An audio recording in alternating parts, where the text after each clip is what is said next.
శ్రీ వెంకటేశ్వర సుప్రభాతం మూడో శ్లోకం. మాతః సమస్త జగతాం మధుగైడభారే వక్షో విహారిణి మనోహర దివ్యమూర్తే శ్రీస్వామిని శ్రితజన ప్రియదానశీలే శ్రీ వెంకటేశదైతే తవ సుప్రభాతం.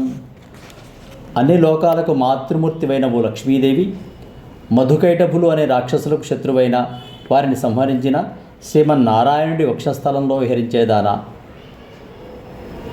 మనసు దోచుకునేటువంటి దివ్య రూపం కలదానా, సేవకులమైన మాకు జీవులకు యజమానురాలవైన దానా, ఆశ్రయించిన వారికి ప్రియమైన కోరికలను తీర్చున్నటువంటి స్వభావం కలదానా, లక్ష్మీ సంపన్నుడైన శ్రీ వెంకటేశ్వర స్వామికి ధర్మపత్నివైన మీకు మేలుకొలుపు పాడుతున్నాం తల్లి, ఓ లక్ష్మీదేవి అని సుప్రభాత ప్రార్థన.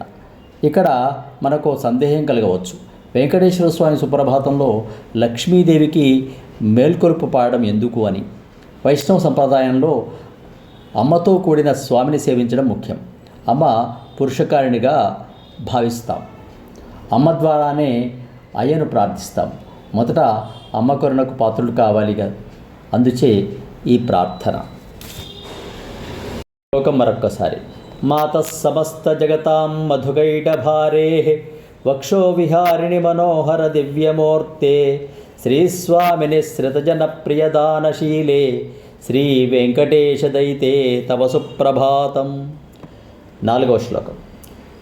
తవ సుప్రభాతమరవిందలోచనే భవతు ప్రసన్నముఖచంద్రమండలే విధిశంకరేంద్ర వనితాభిరర్చితే వృషశైలనాథదైతే దయానిధే. కమలముల వంటి కన్నులు, నిర్మలమైన చంద్రుని వంటి ముఖం కలదానవు. బ్రహ్మ, శంకర, ఇంద్రుల పత్నులైన సరస్వతి, పార్వతీ, శచీదేవుల చేత సదా పూజలు అందుకునే దానవు.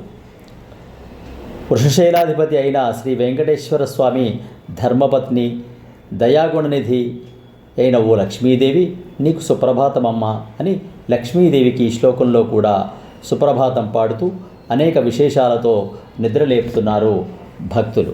శ్లోకం మరొక్కసారి. తవ సుప్రభాతమరవిందలోచనే భవతు ప్రసన్నముఖచంద్రమండలే విధిశంకరేంద్ర వనితాభిరర్చితే వృషశైలనాథదైతే దయానిధే. సబ్స్క్రైబ్ ఆచార్య శ్రీ సూక్తి ఛానల్. సమస్త సన్మంగళాని భవంతు. శుభం భూయాత్. స్వస్తి.